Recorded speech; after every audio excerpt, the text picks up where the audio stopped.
to see such an outstanding older pupil of the Beacon Academy for Poised and Polished Young Ladies in an unseemly state of agitation. Although only 17, Adelaide had mastered the lady's art of always maintaining calm.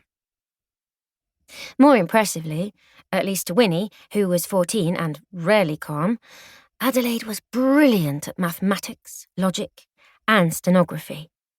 Not to mention fencing, croquet, archery, and tennis.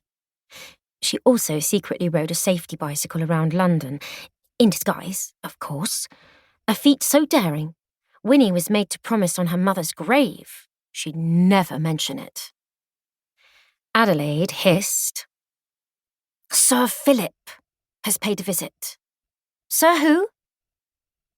Adelaide pulled at her collar.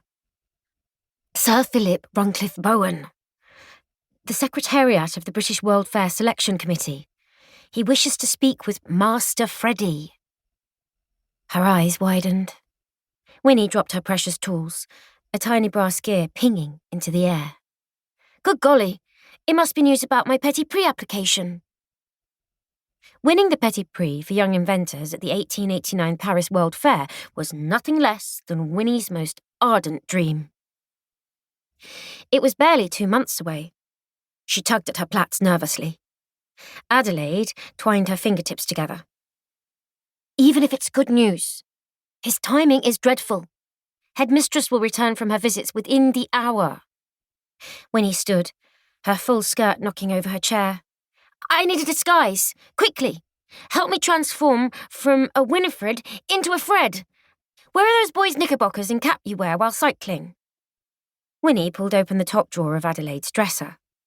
Adelaide shoved the drawer closed. "If you don't mind, Winifred, that's my drawer of unmentionables.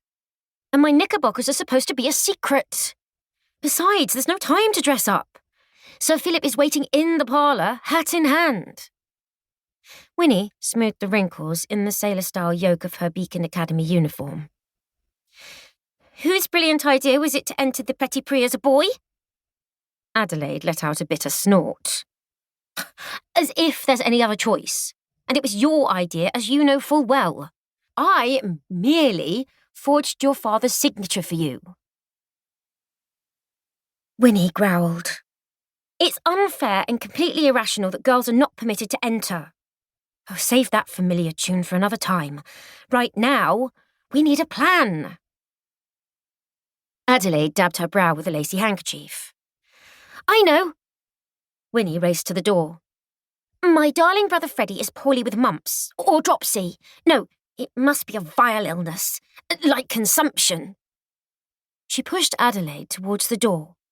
"Please inform Sir Philip of Freddie's dire illness. Say he's in his sickbed, but his deeply devoted sister will leave his side to discuss the application on Master Freddie's behalf." Winnie scooped up an armful of blueprints from the work table.